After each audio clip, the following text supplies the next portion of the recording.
సహజ సిద్ధ వ్యవసాయంతో ప్రాణకోటికి మేలు అని మాజీ మంత్రి రఘువీరారెడ్డి అన్నారు. ఫిబ్రవరి 6వ తేదీ నుంచి 8 వరకు ఆన్మాస్పల్లిలో విత్తన పండుగకు రైతులు అధిక సంఖ్యలో పాల్గొనాలని అన్నారు. సహజ సిద్ధ వ్యవసాయంతో ప్రాణకోటికి మేలు జరుగుతుందని మాజీ మంత్రి రఘువీరారెడ్డి అన్నారు. సోమవారం సోమాజిగూడ ప్రెస్ క్లబ్ లో కౌన్సిల్ ఫర్ గ్రీన్ రెవల్యూషన్ ఆధ్వర్యంలో ఏర్పాటు చేసిన అవగాహన సభకు ఆయన ముఖ్య అతిథిగా హాజరయ్యారు. దేశీ సహజ విత్తనాలతో పండించే వ్యవసాయ ఉత్పత్తులకు ప్రత్యేక కనీస మద్దతు ధర కల్పిస్తూ ప్రభుత్వాలు ప్రకృతి వ్యవసాయాన్ని ప్రోత్సహించాలని పిలుపునిచ్చారు. ప్రతి మండలంలో విత్తన గ్రామాన్ని అభివృద్ధి చేయాలన్నారు. ప్రస్తుతం ఆహార పదార్థాలు కల్తీమయంగా మారుతున్నాయని ఆవేదన వ్యక్తం చేశారు. కల్తీని నివారించేందుకు ప్రభుత్వాలు కఠినమైన చట్టాలు అమలు చేయాలని సూచించారు. అనంతరం కౌన్సిల్ ఫర్ గ్రీన్ రెవల్యూషన్ ప్రతినిధి కృష్ణప్రసాద్ మాట్లాడుతూ నాణ్యమైన ఆహార ఉత్పత్తులను సమాజానికి అందించడమే లక్ష్యంగా తమ సంస్థ కృషి చేస్తుందని తెలిపారు. కల్తీ మందులు, గుళికలు వంటి వాటిని వినియోగం తగ్గించి పురాతన వ్యవసాయ పద్ధతులను అమలు చేస్తే ఫలితాలు మెరుగ్గా ఉంటాయని చెప్పారు. ఈ నెల 6, 7, 8వ తేదీల్లో రంగారెడ్డి జిల్లా కడ్తాల్ మండలం అన్నాస్పల్లి గ్రామంలో ది ఎర్త్ సెంటర్లో తెలంగాణ ద్వితీయ విత్తన పండుగ వార్షికోత్సవాలు నిర్వహించనున్నామని పేర్కొన్నారు. సాంప్రదాయ విత్తన జ్ఞానాన్ని పునరుద్ధరించడానికి, వ్యవసాయ రంగాన్ని బలోపేతం చేయడానికి ఇది వేదికగా నిలుస్తుందని, భారత్ బీజ్, స్వరాజ్ మంచు వంటి సంస్థల ఈ ఉత్సవానికి సహకరిస్తున్నాయి. స్వచ్ఛంద సంస్థలు, వ్యవసాయ నిపుణులు, ప్రజలు అందరినీ ఈ ఉత్సవంలో పాల్గొనాలని ఆహ్వానించారు. ఈ సమావేశంలో గ్రీన్ కౌన్సిల్ రెవల్యూషన్ అధ్యక్షుడు లీల లక్ష్మారెడ్డి, ప్రెస్ క్లబ్ అధ్యక్షుడు విజయ్ కుమార్ రెడ్డి, సీనియర్ జర్నలిస్టు రమాదేవి, అడ్వైజర్లు దిలీప్ రెడ్డి, రవీందర్, వెంకటేశ్వర్ తదితరులు పాల్గొన్నారు. ఇది చాలా పనిచేసింది. మేము స్టార్టింగ్ చేసినాడు మీడియా వాడు కూడా అడుగుతుండ్రి, డాక్టర్స్ అడుగుతుండ్రి, ఏ గ్యారంటీ మీది, ఓ ఇది డయాబెటిక్ రైస్ అంటారు, ప్రెగ్నెంట్ ఉమెన్ రైస్ అంటారు, ఏం తెలుసు, ఏం guarantee. So we did this lab analysis చేసింది. చూడండి, ఇక్కడ మీరు అంకూర్సోన ఇది చూస్తే పాలిష్డ్ రైస్ డైటరీ ఫైబర్ చాలా తక్కువ ఉంది, 0.16 ఉంది. మా నౌరా పెద్దపై రోడ్లు ఇదంతా 1.7 ఉంది, అంటే మోర్ దాన్ 10 times ఎక్కువ ఉంది మా దాంట్లో. నెక్స్ట్ చూడండి, బ్లాక్ రైస్ ఇది కూర్గ్ అంటారు కదా కర్ణాటకలో, అది ఒక రైతు ఈ వేడాది పండింది. ఇవన్నీ కూడా యూనిక్ స్టోరీ చూడండి ఎట్లుంది. అది ఇది యాంటీ ఆక్సిడెంట్, క్యాన్సర్ నిరోధక గుణాలు ఇన్ ద బ్లాక్ రైస్ లో ఉంది. చిన్న షురూ చేసి now we bring Kalabhat from West Bengal 90 tons 3 truck load తెస్తాం every year. I support that Sundarban area అంతా మా రైతులు ఉన్నారు, వి సపోర్ట్ దెమ్. నెక్స్ట్ ఇదంతా ఎట్లా పాపులర్ అంటే క్యాలెండర్ తెస్తాం ఏడాది. Rice calendar, tuber calendar, millet calendar, neglected crops calendar, ఇట్లంతా ఐడియాలు పెట్టి క్యాలెండర్ తెస్తాం. అక్కడంతా ఫుడ్ రెసిపీలు అన్నీ పెడతాం అక్కడ. ఇందిరాగాంధీ గారు కానీ, స్వామినాథన్ గారు కానీ ఒక గ్రీన్ రెవల్యూషన్ అని తీసుకొని హైబ్రిడ్ వెరైటీస్ తీసుకొని రావడం, అదేవిధంగా ఎరువులని, రాసాయనిక ఎరువులు తీసుకొని రావడం. ఆనాడు రైతు భయపడేటువంటి వాడు. నేను చిన్నప్పుడు చూసిన మా ఊళ్ళోనే హైబ్రిడ్ వేయాలంటే రైతులు జంకేవాడు. ఆ రోజు యూరియా వాడాలంటే జంకేవాడు. మా నాన్న ఆ రోజు వాడితే అప్పుడు పండితే సీయింగ్ ఈజ్ బిలీవింగ్ కానీ మనీ. ఇప్పుడు పరిస్థితి రివర్స్ అయిపోయింది. ఈరోజు మన కన్వెన్షనల్ సీడ్ ఏదైతే ఉందో వాడండి అంటే వాడే పరిస్థితి కష్టం. The reason is very simple. అరే 35-40 బస్తాలు పడితేనే మాకు దిక్కులేదు, గిట్టుబాటు కావాలి. ఈ 15-20 బస్తాలు పడితే మాకేం గిట్టుబాటు అవుతుంది అనేటువంటి కామన్ సెన్స్. ఆనాడు కడుపు నిండాలి కాబట్టి, ఎవడు ఆకలితో ఉండదు కాబట్టి ఒక్కరికరు కూడా పిలిచినాం మా ప్రాంతాల్లో. ఒక్కరికరు ఫ్యామిలీ అనేటువంటి లక్షల మంది చంపేసింది అలాంటి అవసరం. కానీ ఈనాడు మనకు కావాల్సిన పండించుకోవడమే కాకుండా ఇతర దేశాలకు కూడా మనం తిండి గింజలు పెట్టుబడి పరిస్థితి వచ్చింది. ఎక్సెప్ట్ ఫ్యూ థింగ్స్ లైక్ మన ఆయిల్, ఇలాంటి తప్పనిసరి సీడ్స్, మరి ఆయిల్ ఇంపోర్ట్ చేసుకుంటాము. అప్పుడప్పుడు ఇది కూడా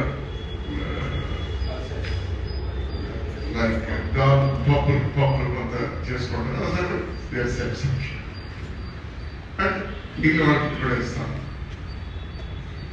ఈరోజు అవసరం ఏమి మీరు ఆలోచన చేస్తున్నారు. I'm proud of all these organisations. I'm really proud of, గర్విస్తాను. ఎస్, మనకు ఆకలితో ఉండవలసినటువంటి అవసరం లేదు, సరిపడా ఉంది.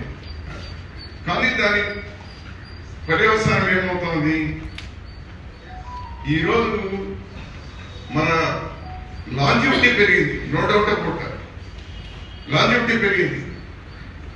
50-60 సంవత్సరాల్లో 60 సంవత్సరాల నుంచి ఈరోజు 80 సంవత్సరాలు హ్యాపీగా బతుకుతూ ఉన్నారు, నో డౌట్.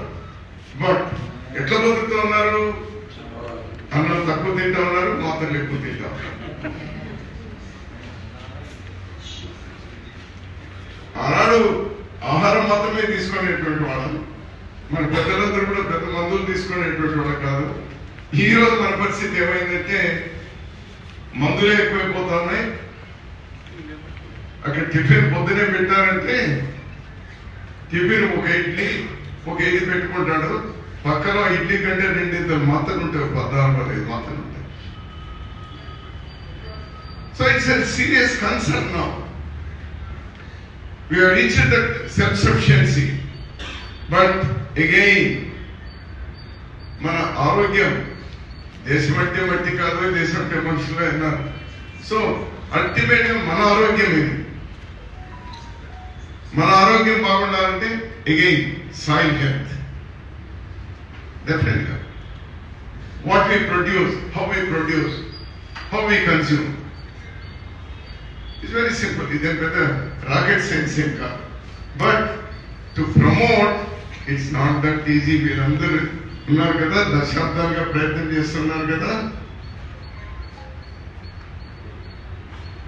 ఎంత వాళ్ళు ప్రయత్నం చేసినా కూడా ఈరోజు మనం 60వ దశకంలో తెచ్చుకున్నటువంటి ఆ హైబ్రిడ్ కానీ, లేకపోతే బీటీ కానీ, లేకపోతే ఎరువులు కానీ, ఇవన్నీ ఏవైతే ఉన్నాయో అది జెట్ స్పీడ్ లో పోతా ఉంటే వీళ్ళు చేసే ప్రయత్నం సైకిల్ స్పీడ్.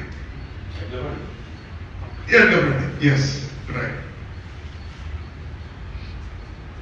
వీటికి this are right time where governments should involve. వేరే మార్గమే లేదు. ప్రభుత్వాలు బాధ్యతగా ఇప్పుడు చొరవ చూపాలి, బ్యాలెన్స్ చేస్తూ. మళ్ళీ మన ధాన్యాగారాల్లో 2-3 సంవత్సరాలు సరిపడి ఉండాల్సిందే,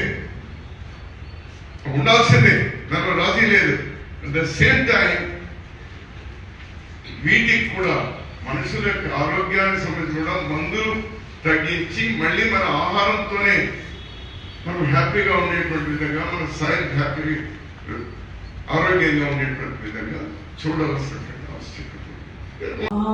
అంటే ఇది ప్రస్తుతం మనం అందరం కూడా మన భారతదేశం ఇంత పెద్ద జనాభా ఉన్న దేశంలో ఆహారం అనేది చాలా మనకు అత్యవసరమైనటువంటిది.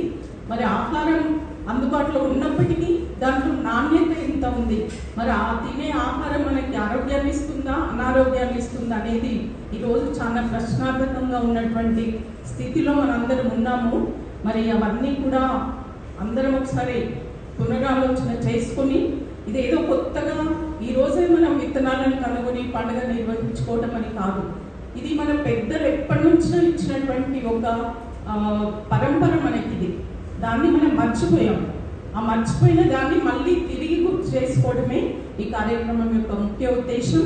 మరి పెద్దలు మేము చిన్న ఉన్నప్పుడు చూసాము, ఇంకా పెద్దలందరూ కూడా చూసినటువంటి సందర్భాలు గ్రామాలలో ఈ విత్తనాలను దాచి ఉంచడము, గ్రామంలో ఉన్న ఒక రైతు ఒక్కొక్కరికి వారి దగ్గర ఉన్న విత్తనాలను ఒకరికొకరు అందించుకోవడం, మొత్తం ఆ గ్రామం అంతా సుస్థిర, ఏదైతే ఇప్పుడు సస్టైనబుల్ డెవలప్మెంట్ అని యూఎన్ లెవెల్లో మాట్లాడుతున్నామో, ఎప్పుడో మన గ్రామాలు సుస్థిరంగా ఉన్న గ్రామాలు మనవి. మరి అంతా కూడా స్కిల్ని, ఆ విజ్ఞానాన్ని అన్నీ కూడా మనం దురదృష్టవశాత్తు కోల్పోయాము. మరి తిరిగి మన నెక్స్ట్ జనరేషన్స్కి దాన్ని అందించాల్సిన బాధ్యత పెద్దలుగా మన అందరిపైన ఉంది. కాబట్టి మరి ఈ కార్యక్రమాన్ని నిర్వహించాలని, ఈ విషయంలో విత్తనాల గురించి ఈ సబ్జెక్ట్లో చాలా గొప్ప అనుభవం ఉన్నటువంటి దొంతి నరసింహారెడ్డి గారు వారి ఆలోచన మేరకు కౌన్సిల్ ఫర్ గ్రీన్ రెవల్యూషన్ ద్వారా ఈ విత్తనాల పండుగ నిర్వహించడం జరుగుతుంది. మరి కౌన్సిల్ ఫర్ గ్రీన్ రెవల్యూషన్ ద్వారా కేవలం ఈ విత్తనాల పండుగ కాదు, గత 16 సంవత్సరాలుగా సంస్థ ద్వారా ఎన్నో కార్యక్రమాలు, పర్యావరణము, వాతావరణ మార్పులపైన ఎన్నో రకాల కార్యక్రమాలను నిర్వహించడం జరిగింది. ముఖ్యంగా మా కార్యక్రమాలలో విద్యార్థులను భాగస్వాములను చేస్తూ దాదాపు 12 లక్షల మంది విద్యార్థులతో ప్లాంటేషన్ కావచ్చు, ఒక యంగ్ ఎర్త్ లీడర్స్ ప్రోగ్రామ్ ద్వారా వారి లోపల పర్యావరణ నాయకత్వ లక్షణాలను డెవలప్ చేస్తూ, అలాగే కాలేజ్ లెవెల్ పిల్లలకి ఈ పర్యావరణం వాతావరణం పట్ల వారికి అవగాహన ఇస్తూ, మరి పాలసీ అడ్వకసీ పైన కూడా పని చేస్తూ, ఇలా రకరకాల ఏరియాలలో పనిచేస్తూ ఉన్నాం. దాంట్లో భాగంగా ఈ విత్తనాల పండుగ అనేది ఒకటి.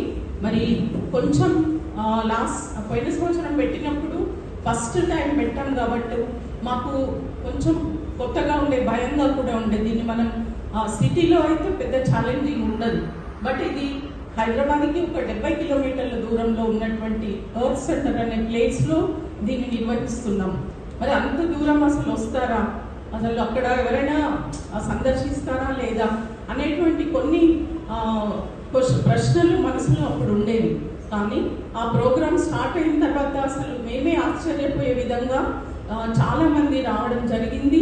మళ్ళీ తర్వాత ప్రోగ్రామ్ అయిపోయినాక కూడా దాదాపు ఒక నెల రోజుల పాటు అందరూ ఇక్కడ విత్తనాలు దొరుకుతాయా అని ఎంక్వైరీ కోసం వచ్చారు. దాన్ని బట్టి అర్థమైంది ఏంటి అంటే, ఈ విత్తనాల గురించి చాలా మందికి ఏదో చెయ్యాలి అనే ఆలోచన ఉంది. మనం వాటిని అందుబాటులో ఉంచితే కనుక తప్పనిసరిగా వాళ్ళు వాటిని ముందుకు తీసుకెళ్తారనే ఒక ధైర్యం, ఒక దృఢ సంకల్పం మాకు వచ్చింది. సో ఆ అనుభవంతో ఈ సంవత్సరం ఈ కార్యక్రమాన్ని ఇంకా మంచి ఏర్పాట్లతో నిర్వహిస్తూ ఉన్నాము. ఈసారి పోయిన సంవత్సరం కంటే రెట్టింపు సంఖ్యలో విజిటర్స్ రావచ్చు అనేది అంచనా ఉంది. మరి చాలామంది ఎంక్వైరీస్ చేస్తూ ఉన్నారు. మరి ఈ కార్యక్రమం అందరి పెద్దల సహకారంతో, మరి వారి యొక్క మార్గదర్శకంతో విజయవంతంగా పూర్తి చేసుకుంటామని ఆశిస్తూ, మరి ఈ కార్యక్రమానికి కృష్ణప్రసాద్ సార్ చాలా బిజీగా ఉంటారు. వారి యొక్క ఎక్స్పీరియన్స్, వాళ్ళ యొక్క నాలెడ్జ్ మాకు అంటే ఇప్పుడే తొలి అడుగులు వేస్తున్న మాకు చాలా అవసరం. సార్ మీ యొక్క గైడెన్స్లో మేము ముందు పని చేయాలనుకుంటున్నాం. మరి మీరు మాకు గైడ్ చేయాల్సిందిగా కోరుకుంటున్నాను. అలాగే పెద్దలు రఘువీరారెడ్డి సార్ అసలు ఈ ప్రోగ్రాంకి అడగంగానే వారి యొక్క టైం ఇచ్చి వారు రావడం అనేది చాలా సంతోషం sir. Thank you so much. అలాగే పెద్దలు లక్ష్మమ్మ గారు, అంటే దాని పక్కన కూర్చుంటే నాకే గర్వంగా అనిపిస్తుంది. అంటే ఒక మహిళగా ఉండి తను మంచి ఒక సమాజానికి ఉపయోగపడే కార్యక్రమాన్ని నిర్వహిస్తూ ఉండడం అనేది చాలా సంతోషం. అలాగే పెద్దలు వెంకటేశ్వరరావు గారు చాలా రైతుని